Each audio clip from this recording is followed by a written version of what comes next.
નામનો પાઠ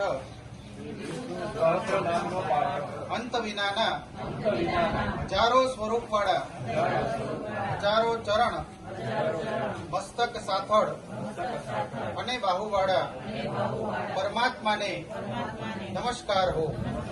હજાર નામવાળા અને હજાર કોટી યુગોને ધારણ કરનાર એવા શાશ્વત બ્રહ્મ સ્વરૂપને નમસ્કાર હો. જેની નાભીમાં કમળ છે એવા ભગવાન વિષ્ણુને નમસ્કાર હો. જળમાં શયન કરનાર શ્રી વિષ્ણુ ભગવાનને નમસ્કાર હો. હે કેશવ, હે વાસુદેવ, આપને નમસ્કાર હો.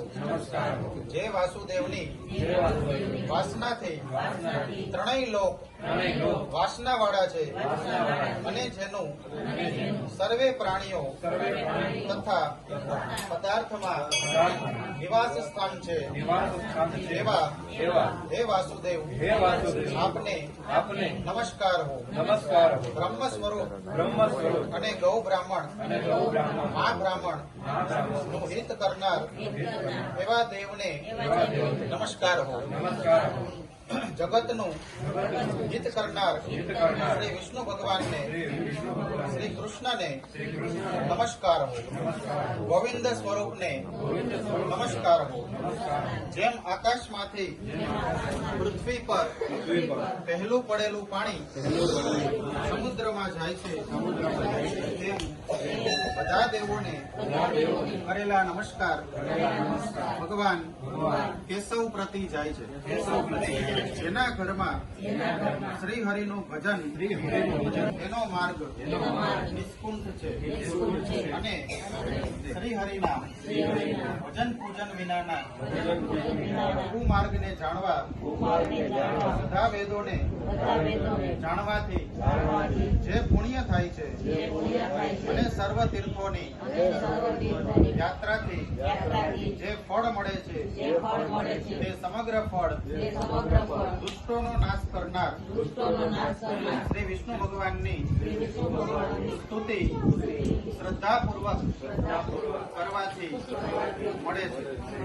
જે મનુષ્ય શ્રી હરિના મંદિરમાં બેસી નિત્ય 3 વાર પ્રભાત, મધ્યાંતર અને સાયંકાળે 2 વાર કે 1 વાર પણ આ વિષ્ણુ સહસ્ત્ર નામનો પાઠ કરે છે તેના સર્વે પાપ કર્મો નાશ પામે છે.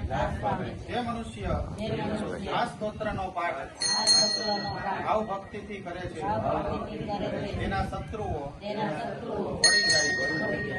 તે ભક્ત ઉપર સર્વે ઉપગ્રહો શાંત રહે છે અને તેના સર્વે પાપ પણ વિનાશ પામે છે.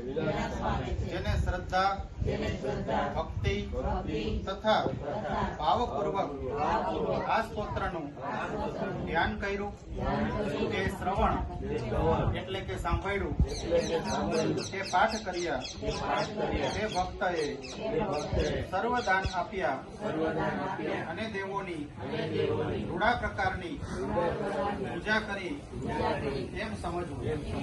જે મનુષ્ય પ્રત્યેક બારસના દિવસે આ શ્રી વિષ્ણુ સહસ્ત્ર નામનો પાઠ કરે છે તે ભક્તને આ લોકમાં કે પરલોકમાં કોઈ પણ ઠેકાણે ભય રહેતો નથી અને તેના કરોડો કલ્પના પાપો પણ ધીમે ધીમે વળીને ભસ્મ થાય છે.